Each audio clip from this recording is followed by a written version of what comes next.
안녕하세요. 북두시민혁명군의 전영돈입니다. 오늘 강의는 15일 날에 있을 이재명의 처음 선고 재판에 대해서 북두시민혁명군이 짐작하고 있는 그런 부분에 대해서 여러분과 같이 의견을 나누어 보기로 하겠습니다. 우선적으로 조금 안타까운 것은 정치가 사법을 리드를 해야 되는데 정치가 그 사법부의 재판관 하나에 매달려 있는 이런 현실에 대해서 매우 개탄하고 있다는 것을 먼저 전제로 하겠습니다. 이게 잘못된 겁니다. 정치라는 게 전체를 아우르고 법을 떠나서 법으로 해결할 수 없는 문제를 어떻게 사회적인 합의를 이끌어내는 그런 게 정치인데, 그런 임무를 상실해버리고 그 사법부에 모든 그 역할을 해야 될 정치에 대한 기능까지 맡겨버리는 이런 일을 벌이고 있는 거예요. 이게 만약에 극단적으로 되면 내란이 일어나는 겁니다.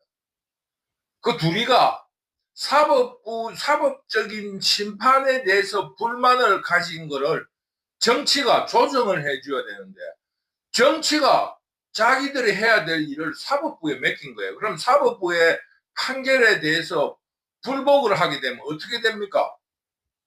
다시 한번 말하지만 여러분들도 재판을 받아봤지만은 재판이 공정한 것이 아닙니다.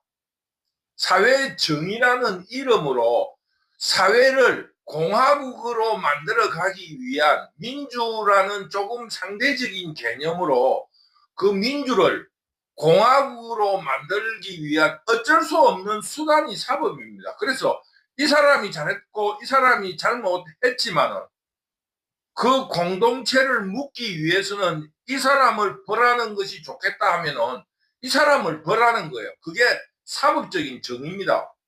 그게 사회 정의와 사법적인 정의가 일치해야 되겠지만 그 일치하지 않습니다. 그렇기 때문에 지금 현실은 굉장히 개탄스럽다. 그런 의미로 공산좌파는 이 정치로 그 사법부를 압박하고 있는 반면에 자유우파는 사법부의 공정성에 매달리고 있다는 그것도 잘못됐다는 겁니다. 우리 자유우파도 그 사법부를 압박하고 부패시키고 또 그것을 해나가야 된다는 겁니다. 이런 의미에서 굉장히 지금 잘못됐다는 것을 전제로 하면서 북두시민혁명군의 생각을 한번 여러분과 나누어 보기로 하겠습니다. 우선적으로 이 이재명의 현재 위치를 한번 살펴보기로 하겠습니다. 그 공산주의 혹은 한국에서 말하는 공산좌파는 그 뭡니까? 그 원칙적으로 마르크스주의는 해석에 따라서 많은 분파를 가지고 있습니다. 물론 마르크스주의만 그런 게 아니고 어떠한 주장에는 그 법학 개론을 공부를 해도 다수설이 있고 소수설이 있고 통설이라는 것도 있고 이렇게 나누어지잖아요. 그러니까 국민들이 다양하니까 어떤 일이든지 이래 해석하는 정도에 따라서 분파가 있는데, 특히 공산주의는 그 어떤 선명성이라든가 노선에 있어서 굉장히 분파가 많습니다. 그 유럽의 공산주의에도 굉장히 그 분파가 많았고, 뭡니까? 러시아 혁명에서도 볼셰비키니, 맨세비키니 해서 노선 투쟁을 한 그런 역사적인 사실도 있는 것처럼 한국 공산주의도 처음 공산주의를 받아들일 때부터 많은 그 이론적인 분파가 있었습니다. 그게 가장 중심적으로 내려오는 게 NL입니다. 왜? 한국이 분단국이었고 일제시대 식민지였고 지금 미국의 동맹으로서 강대국에 의해서 분단됐다는 이런 역사의식으로 인해서 그 사회주의, 공산주의를 받아들일 때 그 민족 자결주의 이런 입장에서 받아들인 겁니다. 소수민족에 대한 마르크스 레닌주의에 그 젖어들면서 공산주의를 받아들인 겁니다. 한국이 독립을 위해서 우선적으로 수단으로 받아들인 겁니다. 그런데 동경 유학생을 중심으로 그 민족이라는 개념을 배제하고 정통적인 마르크스주의인 노동계급의 문제로서 접근한 그런 공산주의 이론가들도 있었습니다. 그러니까 민족으로서 그 마르크스주의를 받아들인 세력을 NL이라 합니다. 민족해방주의. 그리고 민족의 문제를 떠나서 노동자 계급의 문제로 인식한 것을 PD라 할 수 있습니다. 그래서 그 김일성이가 북한을 통치를 할 적에 NL 중심으로 민족이라는 개념을 굉장히 강조했습니다.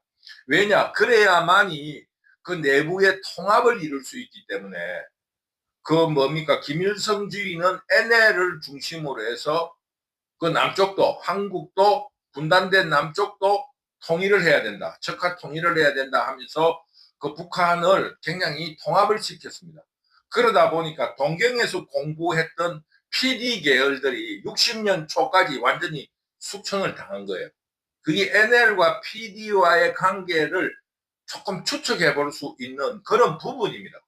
쉽게 말하면은 김일성이 그 NL을 내세우면서 전제적인 그 독재 정치를 해 나가니까 그 해방, 그 민중들의 가난이라든가 이런 거에 이의를 그런 그 정통 PD 계열들이 동경 유학생을 중심으로 북한으로 북송되었던 사람들이 대대적인 숙청을 당했다고 할 수 있는 겁니다. 그래서 그것도 한국에 그대로 받아들여져 있는 거예요. 그게 마르크스주의의 본래적인 그 분파입니다. 왜냐하면 민족국가라는 게 생기면서 민족이 우선이냐 계급이 우선이냐 하는 그 이론적인 논쟁이 있는 겁니다. 그리고 여러분들이 뭐 간첩사건이라든가 혹은 시국사건에 자생적 공산주의라는 말을 들어봤을 겁니다. 이런 NL과 PD가 아닌 그 두 개가 짬뽕되었든지 아니면은 한국의 지금 현실에 따라서 마르크스주의를 받아들이는 제3 세력이 있습니다. 그래서 그 공산주의 이론 자체는 마르크스주의가 워낙 방대한 부분을 그 책으로서 서술을 해놨기 때문에 어떤 액센트에 따라 그 분파가 일어나는 겁니다. 그래서 북한에서도 탈북한 사람들이 자주 이야기하는 종파주의 이런 말이 마르크스주의에는 언제나 우리나라에만 있는 게 아니고 유럽 공산주의에도 그것이 있는 것입니다. 그만큼 분파에 대한 이론이 다양하다는 의미입니다. 그래서 대체적으로 한국에는 공산주의가 한 3개 분파가 있다. 그러면은 이런 의미로서 볼 때 그 이재명은 운동권 출신도 아니에요. 자기 말한 대로.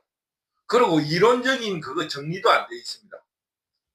택도 안 되는 그 마르크스주의와 아무 상관없는 먹사니즘, 먹고 사는 문제가 제일 중요하다. 이런 개상망측한 이론을 들이대기도 하고 그 왜 그랬느냐? 이재명은 오로지 권력 의지로서 정치적으로 자기의 입지라든가 출세를 하기 위해서 그 공산 세력들이 공산 좌파들이 조직이 강하니까 이 자기가 그 공산 좌파를 이용하려고 한다 이렇게 해석을 할 수 있습니다. 근데 간단하게 이야기를 하면은 앞에서 이야기했다시피 우리가 이런 말을 하잖아요.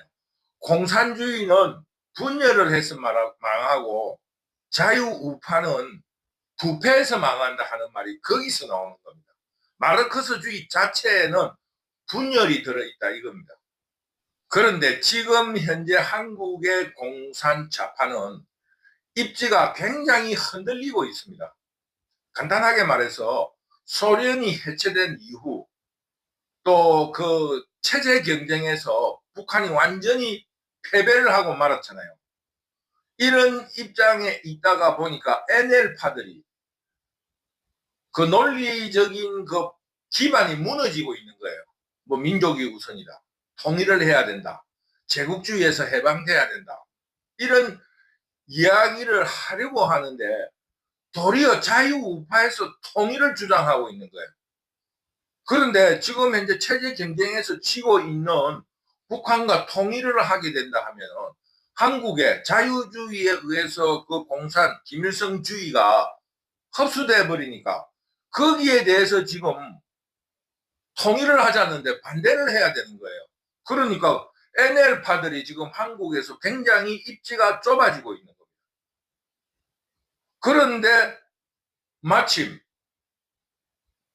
올해 들어서 김정은이 이국가 한반도 내에 이국가를 주장하면서 통일 반대론을 내걸어 붙으니까 그 NL들이 완전히 해체돼 버린 해체 수준에 이른 겁니다. 그러니까 이런 그 NL계 한국의 정통적인 공산 좌파들이 조직이 거의 붕괴 수준이 있으니까 조직이 허약해져 있고 논리적인 체계가 무너지고 있는 그 틈을 노려서 운동권 출신도 아니고 그 운동권의 계급 서열도 낮은 이재명이 거기를 비집고 들어간 겁니다.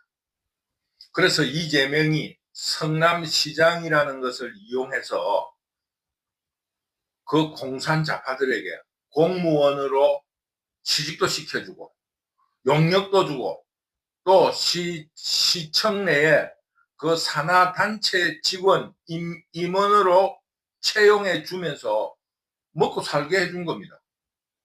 공산 좌파들이라고 먹고 사는 문제를 도대체 할 수 없는 거 아니겠습니까? 가족들이 있으니까. 이런 권력으로 이재명이 공산 좌파 내에 은혜를 베풀고 입지를 다져나간 겁니다.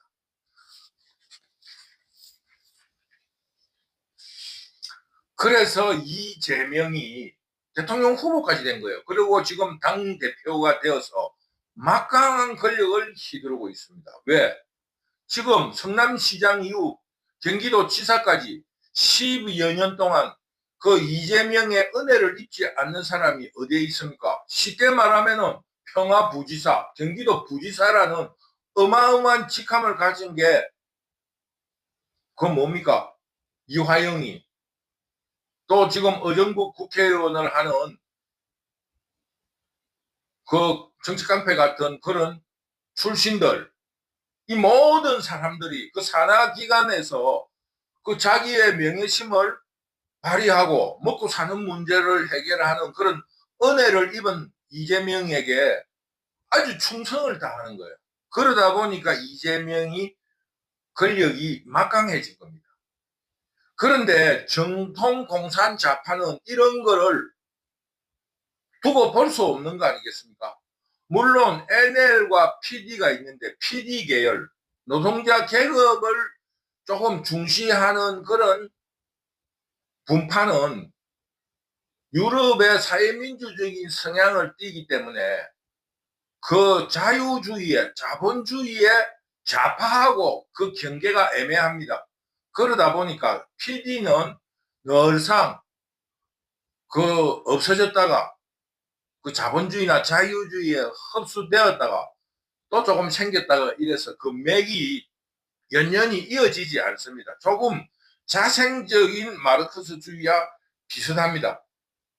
그런데 자생적인 마르크스주의가 조금 구별을 하는 것은 자생적인 그 공산주의는 도리어 조금 더 극자에 가깝다는 겁니다. 그 이론적이 아니고 자기들 자생적으로 이런 사상이 좋다고 그 스타디를 하다가 만들어진 것이기 때문에 굉장히 조금 극단적이라 할 수 있어요. 그래서 PD는 늘상 이 자유주의에 흡수돼 버립니다. 흡수되었다가 또 조금 연구단체들을 중심으로 태어나오기도 하는 정도인데 PD는 지금 분단 이후에 통일이라는 명분으로 맥을 가지고 있습니다. 그 조직이. 그래서 아직도 그 지금 한국 공산 좌파의 주도권은 NL 계열들이 그 맥맥을 유지시키고 있습니다. 물론 이번에 김정은이 그 한반도 내 두 개 국가로 그리고 통일 포기론으로 인해서 NL의 입지가 완전히 죽을 것인가에 대해서 관심을 가지고 있는 거예요. 그러나 거기에 몸담았던 사람들은 아직도 그 혁명이라 할까, 마르크스주의에 대한 혹은 마르크스주의를 통한 속된 말로 출세 혹은 집권 의혹을 가지고 있다고 할 수 있습니다. 그러니까 이재명이 성남시장이라는 먹고 사는 문제를 해결해주는 은혜자로서 공산좌파의 입지를 넓히고 권력을 차지하게 됨으로써 그 정통 NL계통의 공산좌파들도 이재명의 눈치를 보게 된 거예요. 왜? 죽게 됐는데 명예를 주고 돈을 주니까 그걸 얻어먹어야 되니까 그 NL 계열도 이재명에게 굉장히 많이 흡수가 됐습니다. 그러나 그 나름으로 그런 공부를 하는 사람은 그 나름대로 아집이 있기 때문에 이재명이를 굉장히 고깝게 보는 거예요. 그 운동권도 아니고 정통적으로 공부를 한 놈도 아닌 그 권력으로서 공산좌파 행세를 하면서 북한도 갔다 오고 그 운동권에 그 변절자를 할 수 있는 이화영이니 이런 사람을 불러서 평화부지사를 주고 개부리듯이 부리는 이런 거를 볼 때마다 꼴값지 않고 굉장히 시기하고 미워하는 분위기가 있는 겁니다. 그러므로 공산좌파는 그 정통 NL 계열들은 자기들 내의 그 인맥을, 조직을 굳건히 하면서 언제나 이재명을 그 해체시킬, 이재명 계열을 해체시킬 기회만 노리고 있는 겁니다. 간단하게 이야기하지만은 허구지책으로 이재명을 받들고 있지만, 당대표로 받들고 있지만은 그들 자신의 그룹은 아니다라는 이런 깊은 인식을 가지고 있습니다. 그래서 지금 정통 공산좌파인 NL 계열들이 지금 한국적인 상황을 그들이 다시 그 권력을 장악할 수 있는 기회로 삼고 있습니다. 어떻게 하느냐? 윤석열 대통령도 탄핵시키고 이재명도 사법 처리가 되게끔 하는 겁니다. 그 공백기에서 양 진영의 도덕심을 자기들이 강조하면서 유일한 도덕심을 가진 사람이 우리다. 이런 주장을 내걸고 슬로건을 내걸고 국민들을 설득하면은 집권도 가능할 수 있다. 쉽게 말하면 공산좌파의 터밭인 그 전라도를 우리가 차지하자. 쉽게 말하면 삼국지적으로 중원을 우리가 차지하게 되면은 집권이 가능하다. 이런 그 시나리오를 가지고 있습니다. 그러므로 이 15일 재판에 사법부에게 용기를 주기 위해서 공산좌파들이 그 공산좌파 세력 내에서 분열을 깨한다라는 그 비판을 듣지 않는 그런 전략 속에서 엄밀하게 그 이재명 재판부에 굉장한 용기를 주고 있습니다. 당신네들이 하고 싶은 대로 법대로 해라. 우리가 당신네들의 그 신변 보호를 해줄 수 있다. 이재명은 공산좌파의 주류가 아니고 당신들이 재판을 해서 처벌을 하게 되면은 완전히 숙청이 된다. 걱정하지 마라. 이런 메시지를 끊임없이 던지고 있다는 겁니다. 즉 지금 현재 정통 공산좌파 NL계들이 지금 가지고 있는 시나리오는 이재명과 조금 다릅니다. 이재명은 윤석열 탄핵 이후 그 정당성을 가지고 전라도와 정통 NL을 포섭하겠다는 전략이고, NL계 정통 공산좌파들은 이재명이를 처벌한 이후에 그 여력으로서 도덕심을 가지고 그 군중들을, 국민들을 설득한 이후 윤석열을 탄핵시키겠다 하는 수순이 조금 서로 다른 입장에 있는 겁니다. 그래서 이재명에 있어서는 이재명이가 사법부를 이 재판 결과를 두려워하지 않습니다. 그 우리 지금 자유우파 유튜브라든가 이런 사람들이 오해를 하고 있는 것은 재판 판사가 무슨 자기가 신입니까? 그것도 인간이고 그 형량이 대학 나와 있어요. 지금 이 현재 선거법 위반은 한 200만 원의 벌금형이 최고형입니다. 더 이상 받을 수가 없어요. 북두 시민혁명군이 여러 가지 판례를 훑어볼 때 자유형까지는 될 수 없습니다. 이대로 그 법의 정의로 맡겨 놓으면. 그런데다가 1심이고, 그리고 이재명은 변호사라서 그 검사들과 판사들의 그 허구, 거짓, 매수, 부패, 이런 거에 대해서 환하게 알고 있는 거예요.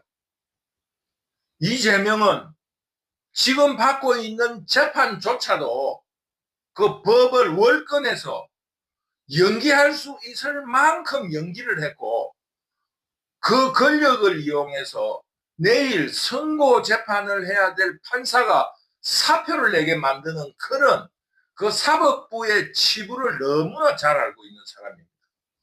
오죽하면은 대법관을 50억으로 매수해서 그 판결을 뒤집은 사람입니다. 이재명은 그 상습적인 자범입니다. 쉽게 말하면은 전청조라는 사기꾼이 돈 30억을 사기를 쳐가지고 하룻밤에 그 뭡니까 남현이라는 펜싱 선수한테 주고 이래저래 다 흩쳐버리고도 눈 깜짝하지 않는 사람이에요. 이재명이가 50억으로 대법관을 매수하는 그런 거는 이재명이의 상습적인 범죄 DNA로서 아무 일도 아닙니다. 무슨 말이냐? 이재명은 사법부를 아주 깔보고 있습니다. 돈 50억이면 매수할 수 있는 놈이야. 이 정도로 아는 거예요. 그래서 이재명은 사법부를 겁내는 것이 아니고 지금 공산 좌파 내에 북한식으로 이야기하면은 종파주의, 권력을 가진 이재명으로서 표현하자면은 종파주의들이 겁이 나는 거예요. 정통 NL 계통의 공산 좌파들이 이재명은 무서운 겁니다. 만약에 이재명이 조금이라도 흔들리면은 이 공산 좌파의 대한 세력, 숨죽여 있던 NL 공산 조직들이 결집을 하면서 이재명이를 아주 나락에 떨어뜨릴 수가 있습니다. 어떻게 되느냐? 그 NL 정통 좌파들이 전라도의 도덕성을 강조하면서 우리 전라도가 이런 수모를 당한다. 왜 경상도 놈을 데려와가지고 그 도둑놈 같은 놈을 데려와가지고 우리가 욕을 듣느냐. 이런 식으로 그 대중들을 설득해 나가면서 전라도를 장악하게 되면은 대세를 따르는 그 사법부 판사들이 이재명에 대한 이재명의 시나리오대로 이재명을 도와주지 않게 되는 겁니다. 왜? 사람은 대세를 따르게 돼 있으니까. 그러니까 지금 대세가 전라도에서 이재명에서 벗어났다 이러면은 그 재판 결과가 이재명에게 굉장히 불리하게 떨어진다 이겁니다. 지금 현재 선거법 위반 15일 날에 있을 그 재판에는 징역형, 자유형이 잘 떨어지기 어려운 그런 상황에 있지만은 이거 지금 이재명이를 잡아줘야 되겠다 하는 개인적인 욕심에 의해서 판사가 실형 1형을 때리가 법정 구속을 시킬 수도 있다는 것입니다. 왜? 대세가 넘어졌으니까. 그러니까 이재명은 지역도 잃고 사법부에서도 자기의 압력이 들어가지 않는 거예요. 세상 일이라는 거는 힘이 빠지면은 아무 힘을 못 씁니다. 지금 가을인데 어저께 산보를 나갔는데 무슨 외국에서 날라온 그 넝쿨 식물이 있어요. 그게 막 그렇게 그 하천 주변을 확 덮어가 나무를 죽일 듯이 덮어 쓰고 있는데 어제 나가니까 날씨가 추워지니까 사람 손 하나 안 댔는데 싹이 다 죽었어요. 완전히 싹 다 죽어버리고 없는 거예요. 그것처럼 이 메뚜기도 환철이라고 대세가 넘어지면 이겨낼 수가 없는 겁니다. 그런데다가 도덕심도 이재명이는 사법부의 판결에 의해서 도덕심도 망가져 버리면 이재명의 어려움은 너무너무 심해지는 겁니다. 그러니까 이재명이 사법부의 판결이 절마들 어떻게 할 거라는 걸 다 읽고 있습니다. 그런 건 두렵지 않아요. 2심에 넘길 수도 있고 3심에서 할 수도 있고 뭐 이 국민들의 그 여론을 훑어가면서 이재명은 이걸 자기 마음대로 할 수 있다고, 더구나 권력까지 있잖아요. 이런 자신감을 가지고 있는데 그 공산자파의 그 종파들이 나타나면은 이재명이가 이겨내기가 어렵다는 것입니다. 이러면은 이재명은 진퇴양난에 빠진다. 이런 상황을 이재명이가 가장 두려워한다는 겁니다. 그러면은 이재명이가 설계했던 모든 시나리오에 최악의 선택, 최악으로 연결될 수밖에 없는 그런 현실에 빠지는 겁니다. 왜? 최악의 경우가 뭡니까? 죽더라도 노무현, 뇌물죄로 수사를 받게 된 노무현이 국민의 영웅이 됐지 않습니까? 그것처럼 이재명의 마지막 길은 그 명예회복에 있는데 공산자파가 그거를 인정하지 않고 도덕적으로 매도를 시켜버리면 그 노무현의 길도 갈 수 없는 거예요. 또 하나는 죽지는 않으면 사면 복권을 노려야 되는데 공산자파가 그 공산자파 내에 주도권을 잡게 되면 그 사람들이 경쟁자인 이재명을 사면 복권 시켜주겠습니까? 이런 어려움에 빠지게 되는 진퇴양난에 빠지게 되는 겁니다. 이렇게 되면은 한국 그 국민들의 지극함, 냄비 같은 성질이 발동이 돼가지고 이재명은 도덕적으로 완전히 매장이 되고 그 법정 최고형인 무기징역을 선고받게 되는 그런 궁지에 몰리게 된다. 이런 입장이 된다는 겁니다. 이 모든 현실이 눈앞에 있다는 것은 이재명도 이제 느끼는 겁니다. 아, 사법부가 아니고 이 종파주의들 때문에 내가 망하게 됐구나. 이거를 이재명은 알게 돼가지고 얼굴이 새카맣게 변해가는 거예요. 지금 그 사람 분칠을 안 하는데 이 언론 카메라에 비치기 위해 가지고 그 파운데이션, 그 물크림 있잖아요. 기름 이렇게 돼 있는 거. 옛날에는 딱본인데 요즘 여자들이 화장품이 발달돼 가지고 이 얼굴을 두껍게 칠해도 이게 떨어지지 않는 파운데이션을 아주 두껍게 바르고 나오는 거를 여러분들이 목격합니다. 왜? 지금 군중 집회를 하는데 이재명이가 명령을 내려도 사람이 모이지 않는 거예요. 그 이유는 아는 사람은 다 아는 거예요. 정통 공산 좌파들이 알게 모르게 활동을 하고 있다. 이거를 이재명도 느끼고 있는 거예요. 그러면은 이게 사법부보다 더 무섭고 피할 수 없는 그 종파주의의 공격에 의해서 이재명이가 죽게 되었다는 것을 지금 실감하고 있는 겁니다. 그러니까 이게 지금 현재 이재명이가 지금 기획하는 그 군중 집회에도 사람이 나오지 않는다. 이것은 즉 NL 계열의 정통 한국의 정통 공산 좌파들이 이재명이를 타도하고 그들이 그 도덕심을 앞세워서 윤석열이를 탄핵하는 수순으로 집권 의지를 발동시켰다고 보는 겁니다.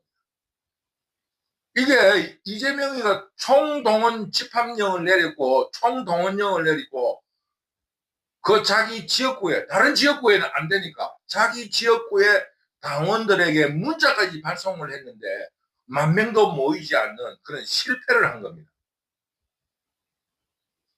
이재명은 지금 사시나무 떨듯이 떨고 있는 겁니다. 왜? 이런 분위기가, 이재명은 사법부를 잘 알아요. 뭐 판사가 우리가 대단한 것 같지만은 그 판사가 자기도 자식들하고 먹고 살아야 될 거 아닙니까? 이런 이유로 이재명에게 불리하게 돌아간다. 재판도 불리하게 돌아간다는 것을 그 범죄인들은 육감적으로 아는 거예요. 그게 범죄인이 되는 그 자질입니다. 그 보통 사람은 이런 걸 범죄에 대해서 모르는데 이재명은 그 역사를 훑어보면 1억을 훑어보면 밝혀진 것만으로도 범죄 DNA가 있는 겁니다. 그 범죄 자체도 전부 다 거짓말이고 사칭 뭐 이런 거예요.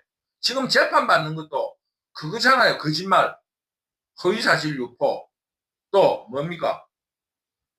위정교사, 대장동 뭡니까? 속인 거. 그 전부 다 속인 잡범들이에요, 이게. 그러니까 이재명은 느끼고 있는 거예요. 북두시민혁명군이 좀 속된 표현을 하면은 이재명이 도둑놈을 피하려다가 강도 살인범을 만난 거예요.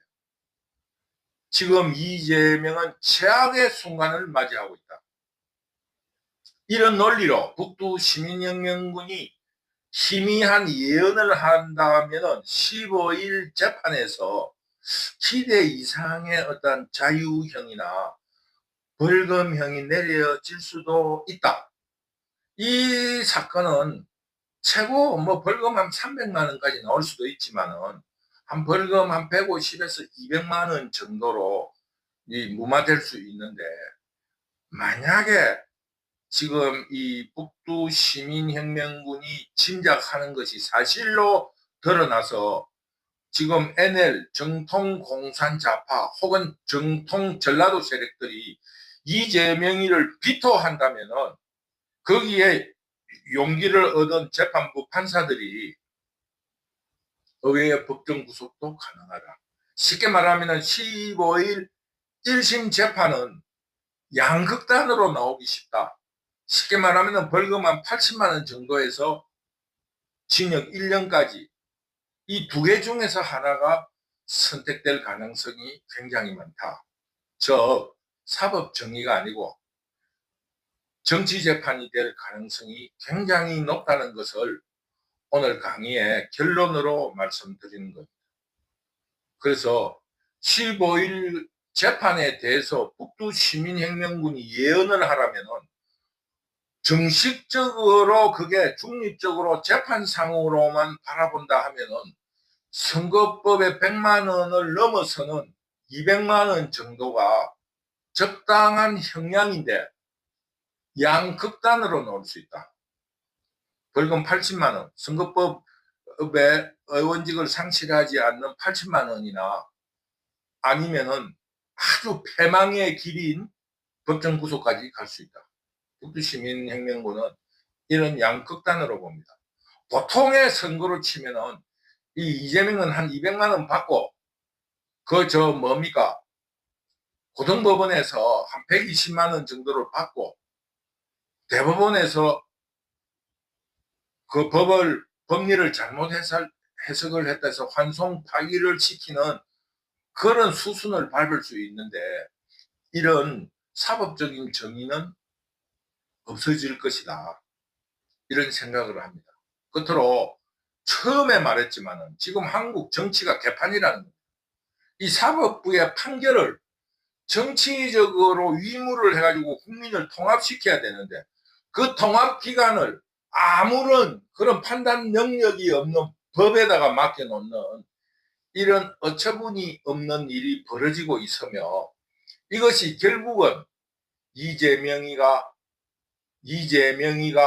망하는 길로 인도하게 되어 있다. 그래서 이재명이가 지금 현재 발버둥 치지만은 자기 힘만 빠지고 살아날 길이 없을 것이다. 이걸 통과하더라도 또 첩첩산중입니다. 이거를 자기가 어떻게 이겨내겠다는 겁니까? 시간을 끌면서 하여튼 공산자파 국민들의 군중시위 폭동을 일으키려고 그러는데, 이재미가 무슨 정치적인 능력으로 폭동을 일으킵니까? 지금 자기들의 평화시위에 10,000명도 못 모으는 정치 능력으로 어떻게 자기가 폭동을 일으키겠다는 거예요. 결국은 무엇이냐. 정치 능력이 없는 이재명이 등장함으로써 이 사회만 혼란스럽게 됐고 국민들만 민생의 도탄에 빠지게 됐습니다. 더구나 사법부는 앞으로 완전히 그 근위가 사라질 거예요. 이 근위가 완전히 사라질 것입니다. 한 마리의 생쥐가 이 사회를, 이 국가를 얼마나 혼란스럽게 만드는가 하는 그 하나의 역사적인 선례로 국민들에게 오래 기억될 일이라 생각합니다. 자유시민 여러분들은 조금 더 흔들리지 마시고 북두 시민혁명군이 주장하듯이 물극반전, 자유민주주의의 르네상스가 올 것이다. 우리가 꿈꾸는 나라에 대해서 설계를 하고 묵묵히 미래를 향해 또 걸어나갑시다. 반드시 자유우파의 르네상스 시대가 올 것이라는 것을 확신하면서 오늘의 강의를 마치도록 하겠습니다. 북두시민혁명군 유튜브를 시청해 주셔서 너무너무 감사합니다. 감사합니다.